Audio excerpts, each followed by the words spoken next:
Hello friends, मी आहे विदर्भातून आणि आपलं स्वागत आहे डेली लाईफ विथ वंदनामध्ये. माझा हा फर्स्ट ब्लॉग आहे आणि तुमच्यासाठी असेच वेगवेगळे कंटेंट घेऊन येणार आहे. तर आज आपण सुंदर असं प्लांट बघत आहेत, ते आहे मधुकामिनीचं. यालाच जास्मिनसुद्धा म्हणतात. बघा किती सुंदर फुलं आलेले आहेत. पूर्ण झाड भरून गेलेलं आहे. हे झाड असं आहे की ते वर्षभर फूल देत असतं. याला 3 ते 4 वेळा वर्षातून बार येत असतात.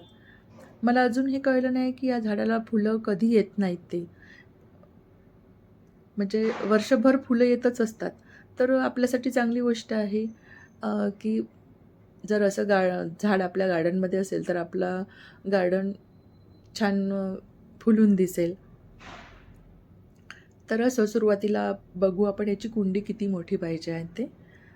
तर माझ्याकडे जे आहेत हे मीडियम व्हेरायटीचं झाड आहे.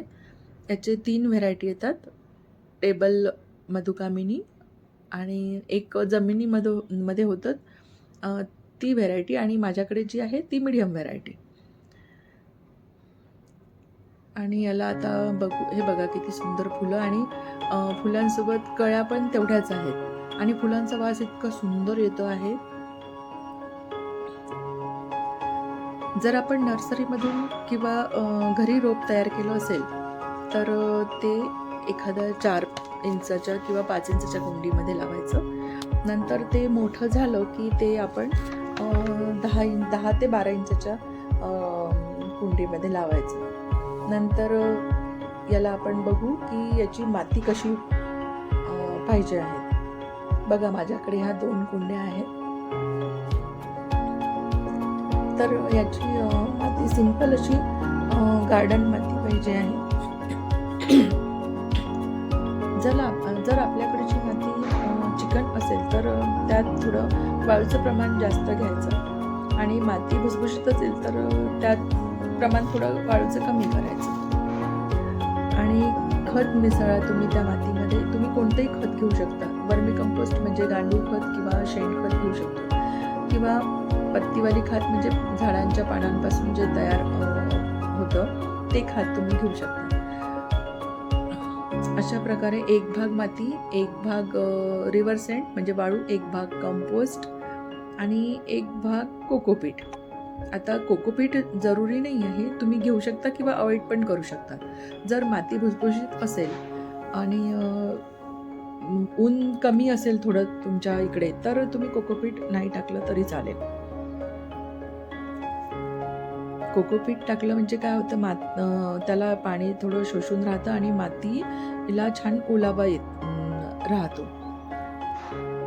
जर आपल्याजवळ खूप दिवसाचे झाड असेल आणि त्याची मुळं खूप असेल तर तुम्ही मोठ्या कुंडीत पण शिफ्ट करू शकता आणि हलकीशी प्रुनिंग करा किंवा कटिंग करा म्हणजे झाड पण बुशी होईल आणि फुलं पण खूप सारे येतील. आता आपण बघणार आहोत. बघा माझ्याकडे हे स्पायडर प्लांट आहे आणि ही कुंडी बघा माझ्याकडे 10 इंचाच्या कुंडीमध्ये आहे हे झाड. आणि याला पूर्ण वेळ ऊन पाहिजे आहे. म्हणजे हिवाळा, पावसाळा, सर्व ऋतूत हे उन्हातच पाहिजे आहे. 4 ते 5 घंटे याला ऊन लागणे गरजेचं आहे. कारण हे फुलं जास्त येतात. कोणत्याही फुलांच्या झाडांना ऊन जास्तच पाहिजे. आणि हे बघा माझ्याकडची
म्हणजे हलकं हलकं छाटून घ्यायचं आणि मग त्याला नवीन पानं फुटेल आणि मग ते फुलं पण याचे जास्त प्रमाणात येईल. आणि फंगीसाईड किंवा याला कीटकनाशकाची असं काही जरुरी नाही आहे. महिन्यातून एकदा याला खत द्या.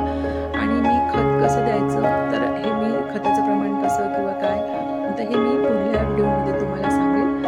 आणि जर फुलं कमी येत असेल तर याला न्यूट्रिशनची गरज असते. या मातीमध्ये न्यूट्रिशन मिसळायचं. खत जेव्हा देतो आपण त्याला 1 चमचा, तर ही 10 इंचाची कुंडी आहे तर मला 1 चमचा चारही बाजूला